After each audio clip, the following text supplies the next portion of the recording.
yung akap daw ay pat may 21 billion. 21? Laki nun. Di ba yung akap? Opo. Tanggalin daw. Pero noong yung mga senador ay binigyan ng 5 billion, Okay. ay okay na sa kanila. Nung okay. Humingi lang pala ng parte.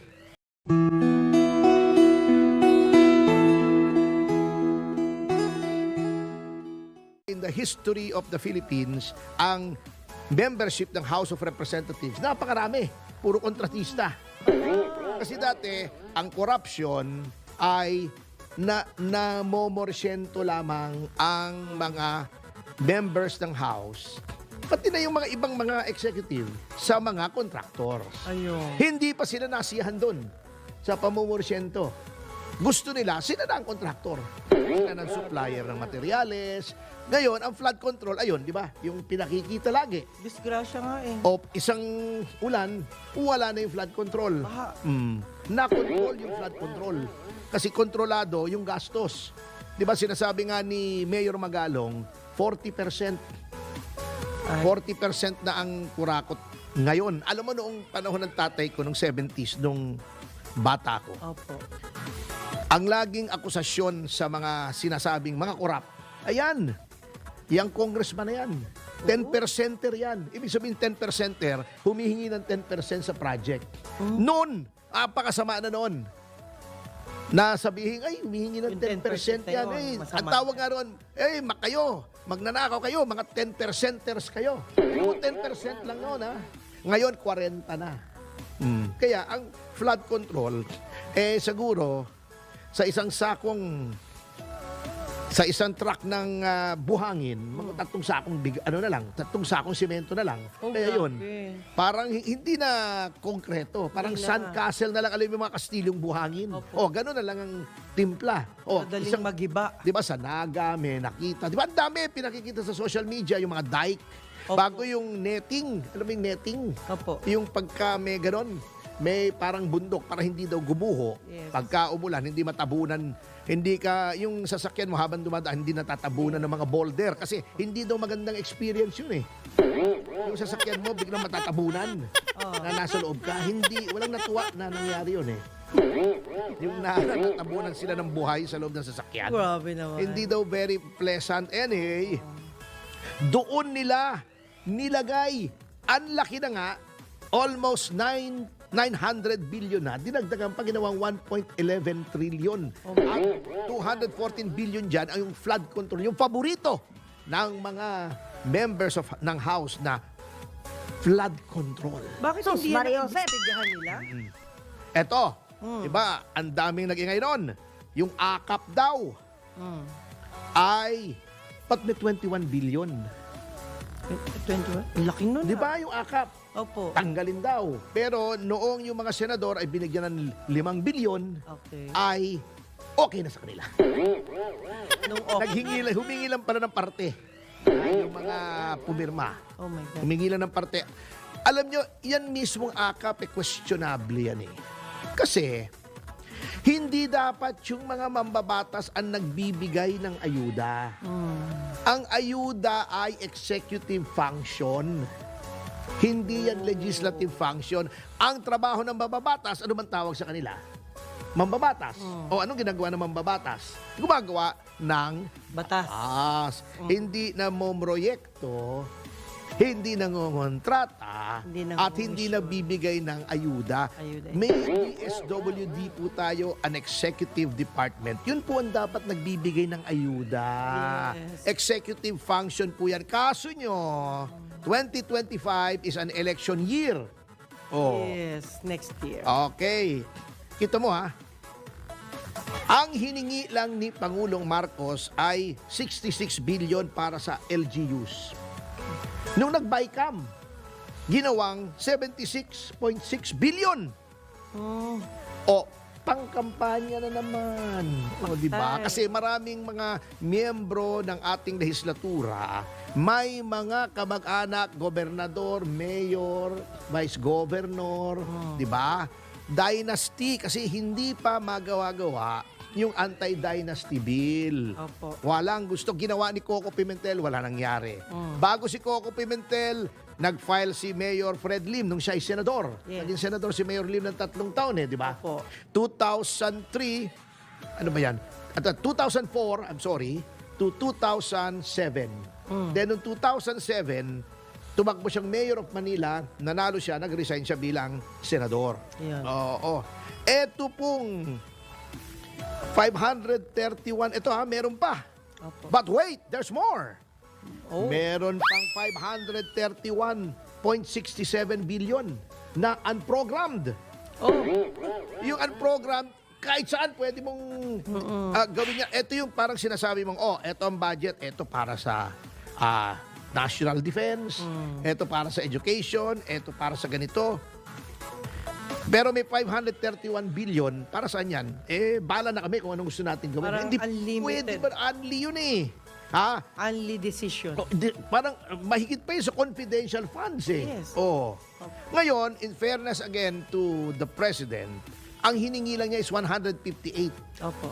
Kasi ang executive ba nagpe-prepare sinasubmit yung mga budget sa kanya Siya nagpe-prepare nung budget bill. Yeah. Then ipapasa sa legislatura because Congress holds the power of the purse.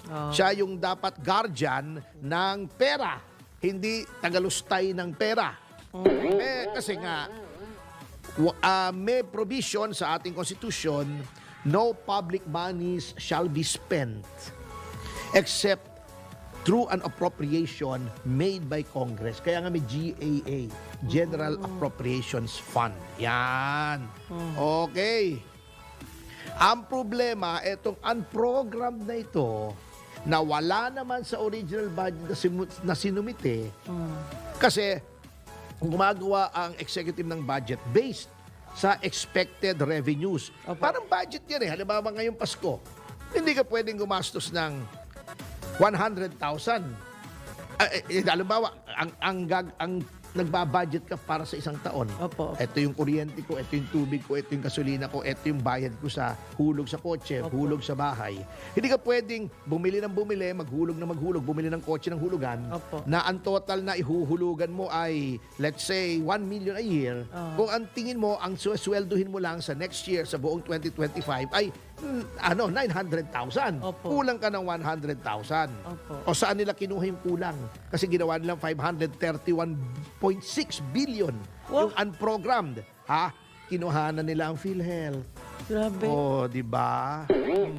Bago, yung sa sin taxes, yung subsidy sa PCSO, hindi nila ibinigay sa PhilHealth. Hindi nila binigay. Hindi nila binigay. Saan napunta po? Nilagay nga sa unprogrammed. Wow. Yan yung ayuda. Congratulations.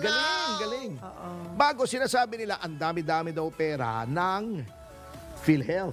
Hindi pala, sinasabi na nga ng COA sa kanila. Sinasabi na nga ni COA Commissioner Heidi Mendoza, in the red, ibig sabihin may deficit. Red flag. Eto tingnan mo kung magkano ang budget 1.11 trillion ang DPWH. Wow. For flood control, alam mo kung magkano lang ang DepEd. Eto Ingkoy. My goodness. Hiningi ni BBM ay 748 billion para sa DepEd. Dapat ang DepEd ang pinakamalakas ang pinakamataas according sa ating konstitusyon. Kita mo Ngayon, yung 748 billion na hinihingi ng Pangulo, binaba pa ng 737 billion.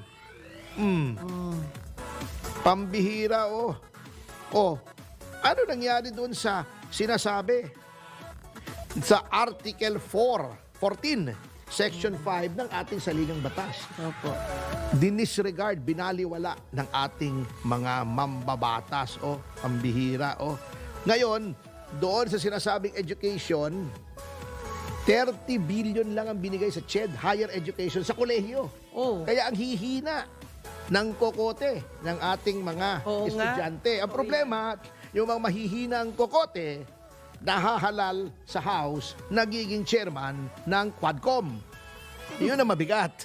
Biro yung epekto yan, Grabe. Ibiro nyo, in-slash yung budget sa education, yan ang magiging mga miyembro ng House of Representatives.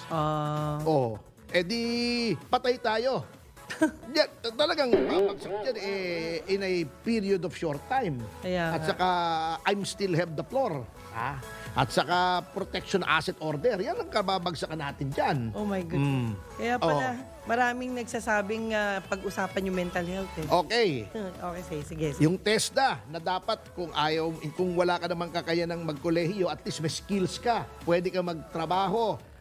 Repair ng cellphone, mekaniko, di ba? Yung mga Yeah. skilled. 18.5 billion lang ang ibinigay sa TESDA. All in all, ang budget ng edukasyon ay 913 billion lamang. Grabe, ang layo doon sa 1.11 trillion ng DPWH. Okay. Sa transportation naman, si Department of Transportation, yung ating mga LRT, MRT, kalye, napakaliit 180 billion lamang. Ala, baka bumagsak yun, hindi kaya? Bago, pagdating sa BICAM, yun ang hiningi ni Pangulo. 180 billion. Ginawa ng BICAM na 87 billion. Agrikultura. Diba, nangangamote na nga tayo, ang mahal na nga ng bigas. Opo. Kulang na nga, nag-i-import na tayo ng bigas. Okay, humingi si BBM ng 128 billion. Binaba ng 124 billion. Kamote. Kamote na nga yung Agriculture Secretary, kamote pa ang budget niya. Mario. Pupunta tayo dyan, mamaya-maya. Ito, Calamity Fund. Para pag bumabagyo, bumabaha, lumilindol, pumuputok ang bulkan.